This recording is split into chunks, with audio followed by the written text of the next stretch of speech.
Hey everyone, how you doing? I'm Jamie, co-founder of the Clean Break Group. And if you're watching this video, you want to know a little bit more about rent-to-rent service accommodation. So we're going to take you through some of the basics, some of the considerations, and work out if this is a property investment strategy that's going to work for you. We've been using the rent-to-rent service accommodation strategy now for the last 4 years, and we've managed to go from a standing start to a multi-six-figure business, and we want to show you some of the steps that we've taken and help you avoid some of the mistakes so that you can start your rent-to-rent service accommodation business today. Rent-to-rent or rent-to-rent service accommodation is where we take a property that's available for rent, we agree terms with the homeowner so that we have their permission to sublet, we then list the property on sites like Airbnb, Booking.com, VRBO, collect our nightly rate money, pay our rent, pay our utilities, and then whatever's left over at the end is our profit. And if we do this right, we're looking at somewhere between £500 to £1,000 net profit per month per property. The single most important thing in making rent-to-rent service accommodation work is finding properties that are going to be successful. Now, when it comes to sourcing properties, there are really only 4 real options that you have. The first one is using your high street estate agent or sites like Zoopla and Rightmove. Then you've got the option to go direct to vendor. So that is using sites like OpenRent, maybe cold calling or leafleting, perhaps even some direct to vendor letters. And then we've got property sourcing. So using a license compliant property sourcer is a really time efficient way of getting properties packaged and brought to you. And then the last one is your network. So you'd be amazed how many people you've probably already got in your network that have investment properties, that have flats to rent, or know somebody that does, that can be a really easy way to get into the market. So to give you an idea of what a good opportunity looks like, let me take you through a couple of opportunities that we secured right at the start of our rent-to-rent journey.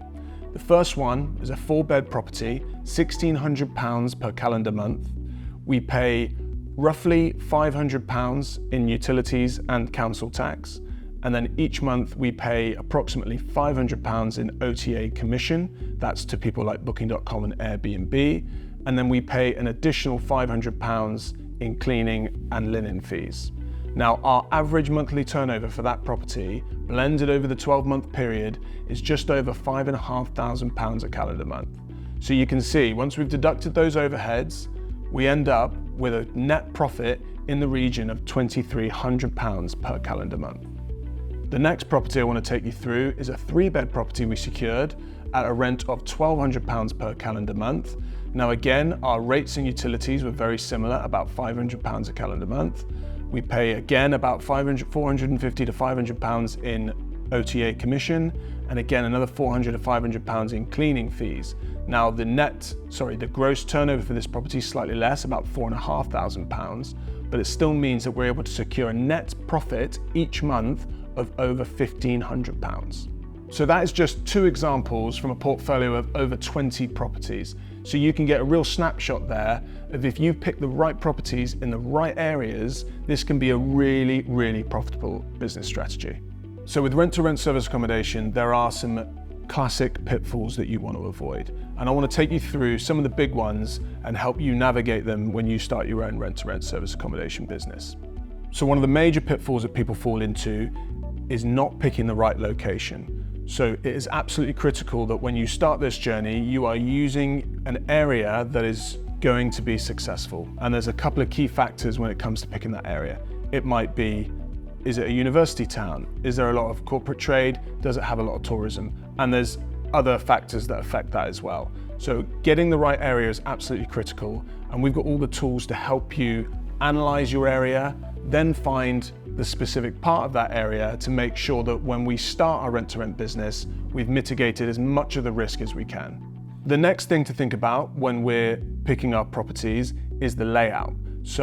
And that's understanding that depending on your location, are you looking for 1-bed properties, 2-bed properties, 3-bed properties?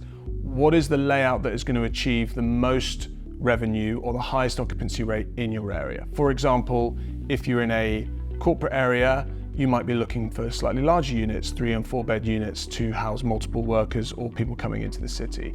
If you're in a tourist area, you might be looking for more 1 or 2 beds to try and compete with the hotel traffic. So there are different layouts for different areas, and understanding what you need for your area is absolutely critical to make sure that you are a success. And again, we've got all the tools and tricks and tips to help you pick not just the area, but the property type for that location as well. So once we've nailed down the location and we've nailed down the property type that we're looking for, we can obviously start our search. Now we can do that, as I've mentioned, with estate agents, direct to vendor sites and letters, using our own network and sourcing agents. But once we've found that opportunity or it's been presented to us, we need to make sure that the numbers work. So it's absolutely critical that we go through a very thorough analytical process based on current data in that area to make sure that what we're paying per month in rent allows us to secure at least that £500 to £1,000 magic net figure amount. And we can take you through exactly how we do that.